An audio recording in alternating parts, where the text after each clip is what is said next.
আমি সেদিন টাকাকে জিজ্ঞেস করেছিলাম, হে টাকা, তুই তো সে এলি কেন, আগে এলি না? তুই ছিলি না বলেই তো আমার হারিয়ে গেল ভালোবাসার মানুষটা। টাকা তখন উত্তরে বলল, আমাকে দিয়ে দুনিয়ার সব কিছু কেনা যায়, তবে ভালোবাসা না। আমি না থাকলে যদি কেউ হারিয়ে যায়, সেটা বেঈমান ছিল, ভালোবাসা না।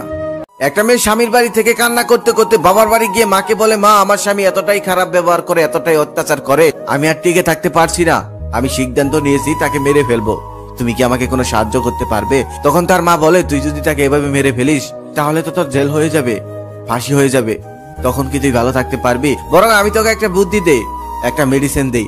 এই মেডিসিনটা তুই আজকের থেকে 3 মাস পর্যন্ত তাকে প্রতিদিন খাওয়াবি। 3 মাস খাওয়ালে সে অটোমেটিকলি মারা যাবে। আর এই 3 মাসের মধ্যে তার সাথে তুই এত সুন্দর আচরণ করবি, এত ভালো আচরণ করবি, যাতে আশেপাশের কেউ তোকে সন্দেহ না করে। তারপর মেয়েটি খুশি মনে চলে যায় আর বাসায় গিয়ে প্রতি রাতে দুধের সাথে মিশিয়ে সেই মেডিসিনটি খাওয়াতে থাকে।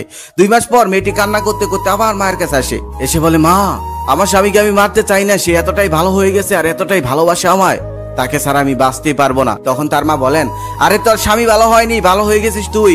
কারো কাছ থেকে ভালোবাসা পেতে হলে তাকে আগে ভালোবাসতে হয়, কারো কাছ থেকে সুন্দর ব্যবহার পেতে হলে তার সাথে আগে সুন্দর ব্যবহার করতে হয়। একটা ছেলে সারাদিন কাজের মধ্যে ব্যস্ত থাকে, হাজারটা টেনশন মাথায় নিয়ে ঘুরে বেড়ায়, বাড়িতে এসে সে যদি ভালোবাসা না পায়, সে তো খারাপ আচরণ করবেই। এখানে দোষটা তোর স্বামীর নয়, দোষটা ছিল তোর। তাড়াতাড়ি যা, অতীতের ভুলের জন্য এখনই গিয়ে ক্ষমা চা। আর হ্যাঁ, ওটা কোনো মানুষ মারার মেডিসিন ছিল না, ওটা জাস্ট ময়দা ছিল, তোকে বোঝানোর জন্য। ওটা খেয়ে তোর স্বামী কখনোই মরবে না। সৌদি আরবে তেলের থেকে পানির মূল্য বেশি। শুধু তাই নয়, 1 ফোঁটা পানি সাগর থেকে শহর পর্যন্ত আনতে কতটা কাঠখড় পুরাতে হয়, এটা সৌদিরা খুব ভালোভাবেই জানে। সৌদিরা তেল খরচ করতে ভাবে না, কিন্তু পানি খরচ করতে ভাবে। আর আমাদের দেশে তেলের কত দাম, অথচ পানি আমরা যেমনি ইচ্ছে তেমনি খরচ করি। সৌদিরা তেল খরচ করতে ভাবে না, কারণ তাদের দেশে তেল অ্যাভেলেবেল। আর আমরা পানি খরচ করতে ভাবি না, কারণ আমাদের দেশে পানি অ্যাভেলেবেল।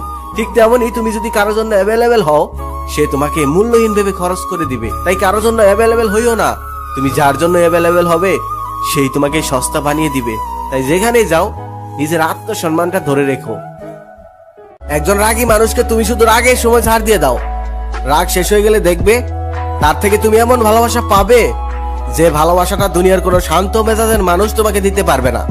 একটা কথা সবসময় মনে রেখো, অতিরিক্ত রাগী মানুষের ভালোবাসাটা অতিরিক্ত হয়, তাদের অনুভূতিটা জনে জনে আসে না। বিচ্ছেদ শুধু প্রেম ভালোবাসাতেই হয় না। 18 বছরের ছেলেটা যখন চিরচেনা গ্রাম আর প্রিয় বন্ধুগুলো আর পরিবারের মানুষগুলোকে ছেড়ে অপরিচিত একটা শহরে যায়, সেখানে গিয়ে নতুন একটা পরিবেশে কাজের ব্যস্ততায় সারাটা দিন কাটাতে হয়, বিচ্ছেদ তখনও হয়। এটা একটা মধ্যবিত্ত ঘরের সন্তানরা ভালো বুঝবে। যদি কেউ জীবন থেকে চলে যাওয়ার পরেও হৃদয়ে বসে থাকে, তবে তাকে মুক্ত করে দাও, বাস্তবটাকে মেনে নাও। কেন এমন হলো, এমনটা তো হওয়ার কথা ছিল না, আসলে এইসব প্রশ্নের কোনো উত্তরই হয় না। ধরে নাও সে অন্য কারো, আর তুমি তার কেউ না। রাত 12টার পর তোমার স্বামী যখন তোমার সৌন্দর্যের স্বাদ নেবে, তখন একটা যুবকের ছবি তোমার বুকের বাঁ পাশ থেকে মুছে যাবে। তুমি ভুলে যাবে ওই যুবকটাকে, আর যুবকটা ভুলে যাবে রাতের ঘুমটাকে। তুমি রাত জাগবে তোমার স্বামীকে সুখ দেওয়ার জন্য, আর যুবকটা রাত জাগবে তোমার স্মৃতিগুলি ভোলার জন্য। তুমি তোমার স্বামীর বুকে মাথা লুকিয়ে শান্তিতে ঘুমাবে, আর যুবকটা রাতের পর রাত সিগারেটের পর সিগারেট জ্বালিয়ে তোমাকে ভেবে কান্না করবে। এটাই ছিল ভালোবাসা। একদিন একটি পাখি মৌমাছিকে জিজ্ঞেস করলো, তোমরা এত কষ্ট করে মধু সঞ্চয় করো, সেই মধুগুলো মানুষ চুরি করে নেয়, তোমাদের কষ্ট হয় না? তখন উত্তরে মাঝি বলেন, না, আমাদের কষ্ট হয় না, কারণ মানুষ শুধু আমাদের মধুটাই চুরি করতে পারে, কিন্তু আমাদের কৌশল চুরি করতে পারে না। ঠিক তেমনই জীবন চলার পথে তুমি যদি কিছু হারিয়ে ফেলো, তাহলে আফসোস করে সময় নষ্ট করো না, কারণ জিনিসটাই হারায়, কৌশল কখনোই হারায় না। আবার সেই কৌশলে তুমি নতুন করে অর্জন করে নাও। আর জীবন চলার পথে অনেক কিছু হারাবে, কারণ মানুষ এক হয় না। কোন একজন পুরুষ তোমার সাথে বিশ্বাসঘাতকতা করেছে বলে পুরো পৃথিবী শুদ্ধ পুরুষই খারাপ, তাই না? এমনটা তো হতে পারে না। শারীরিক সম্পর্ক করতে গেলে দুজনের সমান মত লাগে।